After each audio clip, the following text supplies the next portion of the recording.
पश्चिम बंगाल के शिक्षा भर्ती घोटाले में मंत्री पार्थ चटर्जी की करीबी अर्पिता मुखर्जी के घर से अब तक 50 करोड़ से ज्यादा की नकदी और 5 किलोग्राम गोल्ड बरामद हो चुका है। नोटों के पहाड़ की गिनती के लिए जांच एजेंसी को नोट गिनने के लिए मशीनें मंगानी पड़ी। वहीं इतना गोल्ड मिलने से हर कोई दंग है, लेकिन अर्पिता इस मामले में दलील दे रही हैं कि उन्हें गोल्ड की जानकारी नहीं थी। हालांकि ये पहली घटना नहीं है जब इतना कैश और गोल्ड मिला हो। इससे पहले कन्नौज के इत्र कारोबारी पीयूष जैन के घर से भी इसी तरह अकूत दौलत मिली थी। पीयूष जैन के ठिकानों पर पिछले साल दिसंबर में छापे पड़े थे। इसमें करीब 196 करोड़ रुपए कैश मिला था। छापेमारी में ही 23 किलो सोने के बिस्कुट भी मिले थे।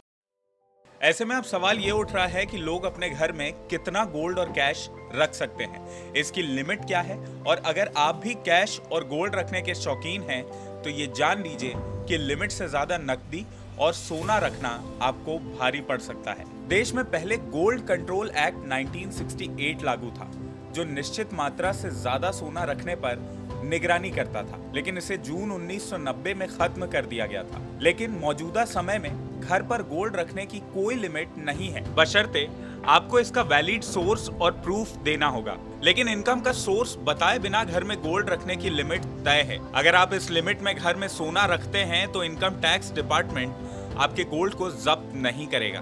तो चलिए जान लेते हैं कि कितना गोल्ड रखने पर आपको प्रूफ नहीं देना होगा। सरकारी नियम के मुताबिक एक विवाहित महिला 500 ग्राम तक सोना रख सकती है, जबकि अविवाहित महिला 250 ग्राम और विवाहित पुरुष 100 ग्राम सोना अपने साथ घर पर रख सकते हैं। इसके लिए संबंधित व्यक्ति को इनकम प्रूफ देने की जरूरत नहीं होगी। अगर इस लिमिट में कोई सोना रखता है तो इनकम टैक्स डिपार्टमेंट आपके सोने को जब्त नहीं करेगा। अगर कोई शख्स इससे ज्यादा मात्रा में अपने घर में सोना रखता है तो उसे इसके सोर्स की जानकारी देनी होगी। अब सवाल ये है कि कितना सोना रखने पर जब्ती की कार्रवाई हो सकती है। तो आपको बता दें कि केंद्रीय प्रत्यक्ष कर बोर्ड यानी सीबीडीटी के मुताबिक सोर्स की जानकारी देने पर गोल्ड के आभूषण रखने का कोई अपर लिमिट नहीं है।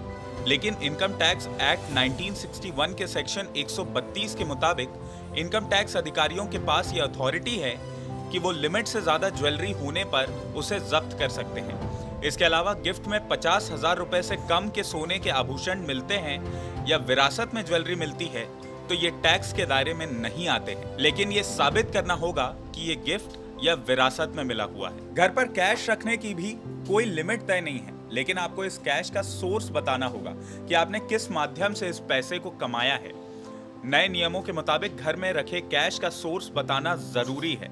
अगर कोई कैश की जानकारी नहीं दे पाता है तो 137% तक जुर्माना भरना पड़ सकता है। इस नियम के मुताबिक एक फाइनेंशियल ईयर में कैश में 20 लाख रुपए से ज्यादा का ट्रांजैक्शन करने पर जुर्माना भरना पड़ सकता है। सीबीडीटी के मुताबिक कोई एक साल में 20 लाख रुपए नगद जमा करता है तो उसे पैन और आधार कार्ड की जानकारी देनी होगी।